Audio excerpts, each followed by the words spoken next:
Fathers day کی تاریخ بہت پرانی نہیں ہے، ہسٹری کے اعتبار سے، تاریخی اعتبار سے فادرز ڈے کی تاریخ بہت پرانی نہیں ہے، صرف 115 سال پرانی ہے، صرف 115 سال۔ اور یہ آپ کے علم میں ہونا چاہیے، سوشل میڈیا پر یہ پوسٹیں بہت گردش کر رہی ہیں، اگر آپ شوقین ہیں ہسٹری کی تو پڑھ سکتے ہیں کہ امریکہ سے یہ شروع ہوئی، یو ایس اے، اور اس کا باقاعدہ آغاز جو ہے جو پہلی عبادت ہوئی اس کی 5 جولائی 1908 کو ہوئی، اور یہ تقریب جو ہے وہ امریکی ریاست ویسٹ ورجینیا کے ایک چرچ میں ہوئی، اور یہ جو تقریب ہوئی اس لیے ہوئی کہ ایک جو کان تھی، کوئلے کی کان، وہاں پر دھماکہ ہوا اور وہ کان بیٹھ گئی، اور سینکڑوں کے حساب سے وہ تمام باپ جو وہاں پر کام کر رہے تھے مر گئے، اور ان کی یہ تقریب ہوئی یادگاری کی۔ اور میں یہ سوچ رہا تھا کہ آج، یہ میری سوچ ہے، لازمی نہیں ہے کہ یہ صحیح ہو، آج دنیا میں یہ یادگاری کی عبادتیں ہوتی ہیں جس کو ہم کہتے ہیں، کیا کہتے ہیں یادگاری کی عبادت کو؟ Memorial service. این ممکن ہے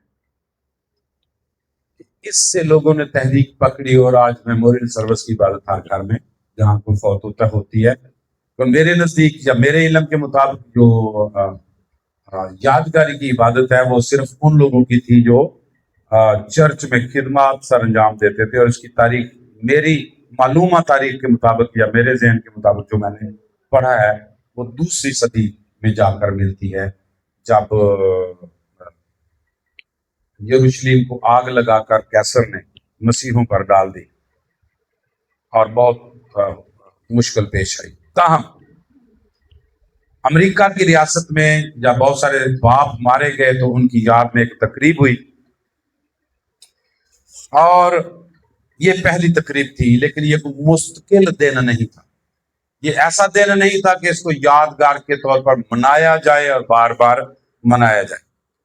اور اس کی عالمی جو شروعات ہوئی عالمی سطح پر فادرز ڈے کو، جس کو ہم جانتے ہیں، جس کو ہم آج سیلیبریٹ بھی کر رہے ہیں، مختلف چرچز میں سیلیبریٹ ہوگا، یہ 19 جون 1910 کو امریکہ کی ریاست واشنگٹن کے شہر سپوکن میں ہوا۔ اس کو مستقل بنانے کا سہرا ایک امریکی خاتون کے سر ہے۔ دیکھیں، فادرز ڈے کو منانے کا سہرا بھی ایک امریکی خاتون کے سر ہے جس نے اس کو شروع کیا، اس کا نام ہے سنورا سمارٹ DOD۔ سنورا جب چھوٹی تھی تو اس کی ماں فوت ہو گئی، اور اس کا باپ جو تھا وہ ایک جنگی مرد تھا، فوجی تھا، جس نے امریکی خانہ جنگی میں بڑی خدمات سر انجام دی اور جنگ لڑا، تجربہ کار فوجی تھا۔ لیکن اس کی ماں کے مرنے کے بعد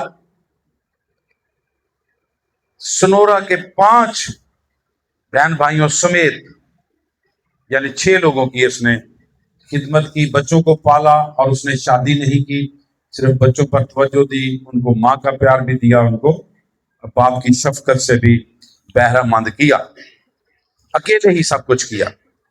اور 1909 میں سنورا نے چرچ میں مدرس ڈے کی ایک تقریر سنی، اور اس تقریر سننے کے بعد اس نے کہا جب مدرس ڈے منایا جا سکتا ہے، ماؤں کی قربانیوں کو یاد کیا جا سکتا ہے، پیو دی قربانی کیوں نہیں؟ باپ کو کیا ہو گیا؟ باپ کیا قربانی نہیں دیتا؟ یا باپ جو ہے وہ کیا بچوں کے لیے کچھ نہیں کرتا؟ تو اگر ماؤں کے لیے عالمی دن مقرر ہو سکتا ہے تو باپ کے لیے بھی ہو سکتا ہے۔ سو اس نے پھر شروع کی محنت کرنا، اس نے لوگوں سے ملنا شروع کیا، اس نے جو ہے وہ حکومتی اراکین سے مل کر تجویز دی، اس نے دکانداروں سے مل کر ان کو تجویز دی، مختلف معاشرے کے لوگوں سے ملی اور ان کو قائل کیا کہ والدین کے لیے بھی ایک دن مقرر ہونا چاہیے، والد کے لیے بھی۔ سو پھر جون کا تیسرا اتوار اس لیے رکھا گیا کہ جون کے مہینے میں سنورا کے والد کی ڈیتھ ہوئی تھی، تو اس نے جون کے مہینے کا انتخاب کیا اور پھر تیسرا ہفتہ باقی لوگوں سے مل کر یہ انتخاب کیا، چرچ کے لوگوں سے مل کر، کہ ہم چرچ میں والد کے دن کو منا سکیں۔ سو یوں یہ پہلی دفعہ 1910 میں سرکاری سطح پر منایا گیا، لیکن سرکاری سطح پر صرف منایا گیا، آفیشلی یہ سرکاری نہیں تھا۔ پھر 1966 میں جو امریکی صدر تھا اس نے کچھ ایفرٹس کی اس کے لیے اور اس کو سرکاری سطح پر زیادہ پذیرائی ملی، لیکن جو 1972 میں صدر رچرڈ نکسن نے ایک مستقل سرکاری مہم اور تعطیل بنا دی اور اس پر دستخط کر دیے کہ یہ اب ہر سال منایا جائے گا۔ آج پاکستان سمیت دنیا بھر کے مختلف ممالک میں جو فادرز ڈے منایا جاتا ہے، جو فادرز ڈے کے طور پر یہ اتوار منایا جاتا ہے، اس لیے ہے کہ بچوں کو سکھایا جائے کہ باپ کی بے لوث محبت اور کردار اور اس کی قربانیاں کیسی ہیں اور ان کا شکریہ ادا کر سکیں۔ یاد رکھیں کہ ہمارا باپ خدا ہے اور بائبل مقدس ہمیں باپ کے کردار کے متعلق، یہ تو 1910 میں انہوں نے شروع کیا، آج ہم امریکہ کی تقلید میں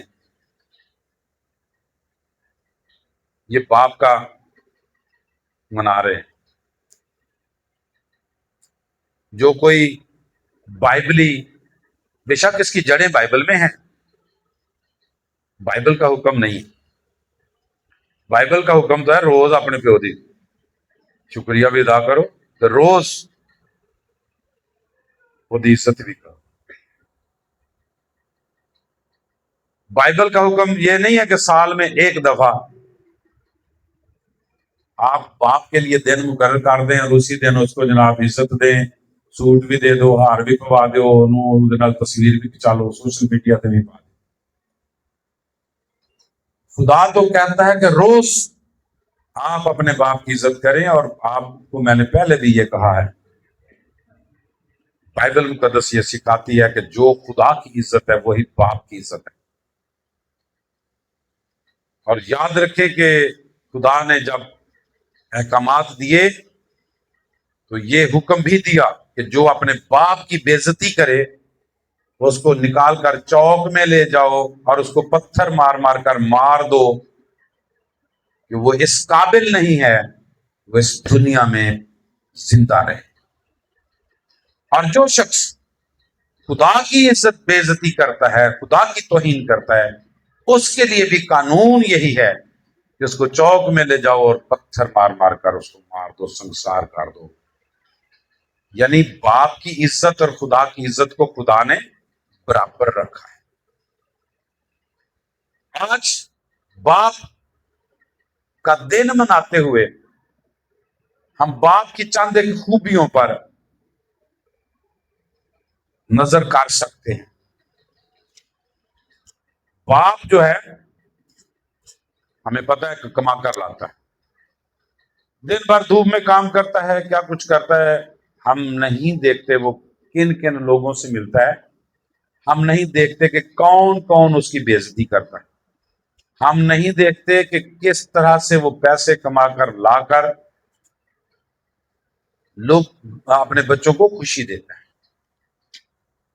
اور ہم نے کبھی یہ حساب نہیں کیا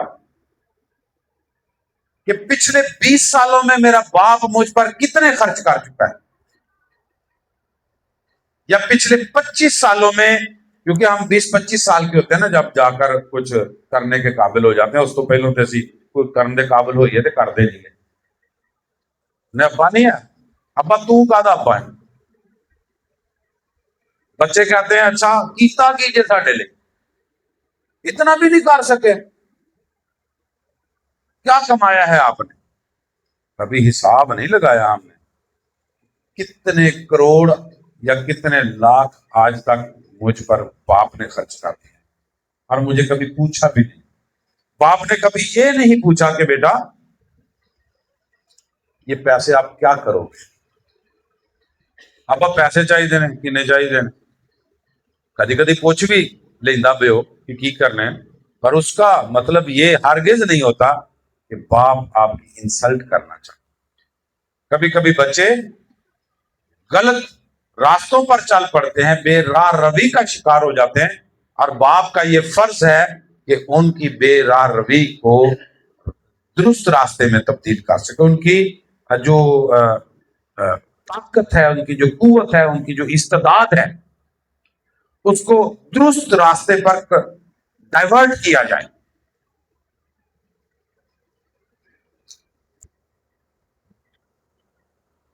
بہت دفعہ ہم دیکھتے ہیں کہ کچھ اتنے جینیس بچے ہوتے ہیں، بہت جینیس ہوتے ہیں، لیکن چونکہ ان کی استعداد کو، ان کی قوت کو ڈائیورٹ نہیں کیا گیا، وہ بے راہ روی کا شکار ہو جاتے ہیں اور ایسے راستوں پر چل پڑتے ہیں جن کا عام بندے کے لیے سوچنا بھی مشکل ہوتا ہے۔ لیکن اگر اسی قوت کو، اس قدرت کو، اس استعداد کو درست راستے پر چلایا جائے تو دنیا مستفید ہوتی ہے۔ دنیا میں ان کا نام، دونوں کا نام، ڈاکو کا بھی وہی ہے نا، یا جو قاتل ہے، ایک ہمارے پاکستان میں ایک بہت بڑا ایک اقبال نام کا بندہ گزرا ہے، جاوید اقبال، جس نے پتہ نہیں کتنے 100 بچوں کو نہ صرف زیادتی کا نشانہ بنایا بلکہ قتل کیا اور ان کو ڈبویا۔ شہرت تو اس کی بھی وہی ہے، شہرت اس کی بھی وہی ہے، لیکن شہرت ان لوگوں کی بھی ہے جو دنیا کے لیے کچھ کرتے ہیں، جو دنیا کے لیے، آپ دیکھیں جو ویکسین تیار ہوتی ہے یا ویکسین لوگوں نے تیار کی ہے، وہ عقل سے ہی بنی ہے، اور بہت ساری مثالیں دی جا سکتی ہیں کہ دونوں طرف شہرت آپ کو مل سکتی ہے، اچھی شہرت بھی اور بری شہرت بھی۔ لیکن اگر آپ نے اپنی قوت کو، قدرت کو غلط طرف ڈائیورٹ کر دیا تو باپ کا یہ فرض ہے کہ اپنے بچے پر نظر رکھے۔ اگر باپ یہ پوچھ لیتا ہے کہ بیٹا یہ پیسے کہاں خرچ کرنے ہیں، تو اس کا وہ یہ حق ہے، کیونکہ آپ کی آبیاری اور آپ کی پرورش کا بھی وہ ذمہ دار ہے۔ لیکن دوسری خوبی یہ ہے کہ بچے اگر غلط کرتے ہیں تو باپ ان کی غلط کا بھی، ہم نے زبور 103 جان بوجھ کر گایا، ہم بڑے زور شور سے گاتے ہیں، ذرا کھول کر رکھے اپنے سامنے۔ زبور 103، زبور کی کتاب ہر کسی کے پاس ہے، اگر گیتوں کی کتاب نہیں ہے تو اپنی بائبل میں سے نکال۔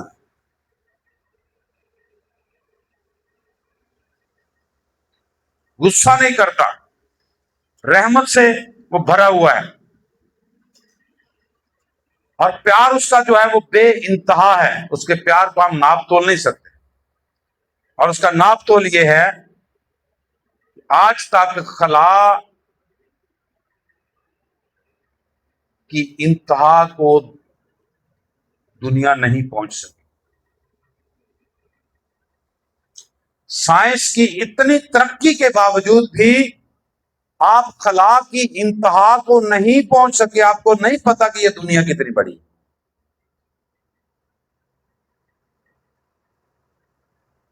اربوں نوری سال کی دوری کے باوجود، اربوں نوری سال تک آپ پہنچ چکے ہیں، لیکن اس سے بھی آگے کچھ بہت کچھ ہے، آپ دنیا کے کنارے تک ابھی تک نہیں پہنچے۔ اور ایک نوری سال جو ہے وہ ہوتا ہے کہ روشنی جو ہے، لائٹ جو ایک سال میں سفر طے کرتی ہے، اس کو ایک نوری سال کہتے ہیں، اور ایک سیکنڈ میں